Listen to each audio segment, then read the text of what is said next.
Europe's been taking a one-sided view of the turmoil plaguing Ukraine.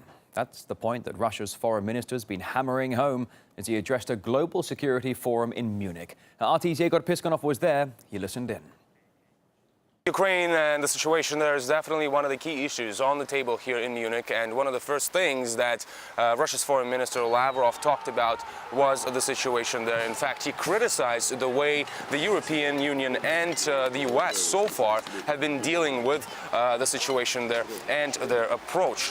What does incitement of increasingly violent street protests have to do with promoting democracy? Why don't we hear condemnation of those who seize and hold government buildings, attack the police, torch the police, use racist and anti-Semitic and Nazi slogans? Why are many prominent European politicians actually encouraging such actions, although back home they are quick to severely punish any violations of the law?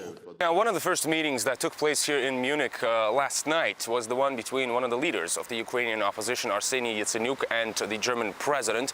And even though the president's post here in Germany is somewhat of a formal position, many still saw it as a hint that Ukraine would take up much of the talks here. And we know that Mr. Yatsenyuk is also scheduled to meet separately with U.S. Secretary of State John Kerry, while Ukrainian officials who are also taking part in the conference, they're not scheduled to meet with any of these people individually, and many are criticizing these countries for perhaps conducting this one-sided approach to the situation. Clearly, Syria is one of the most important issues talked about right now, since the first attempt to get both sides of the conflict to sit down and negotiate peacefully has just happened in Geneva. And Mr. Lavrov commented on the latest statements coming out of Washington that Syrian authorities are so far failing with the agreements on the chemical arms deal. He said this is really right now no time for any ultimatums.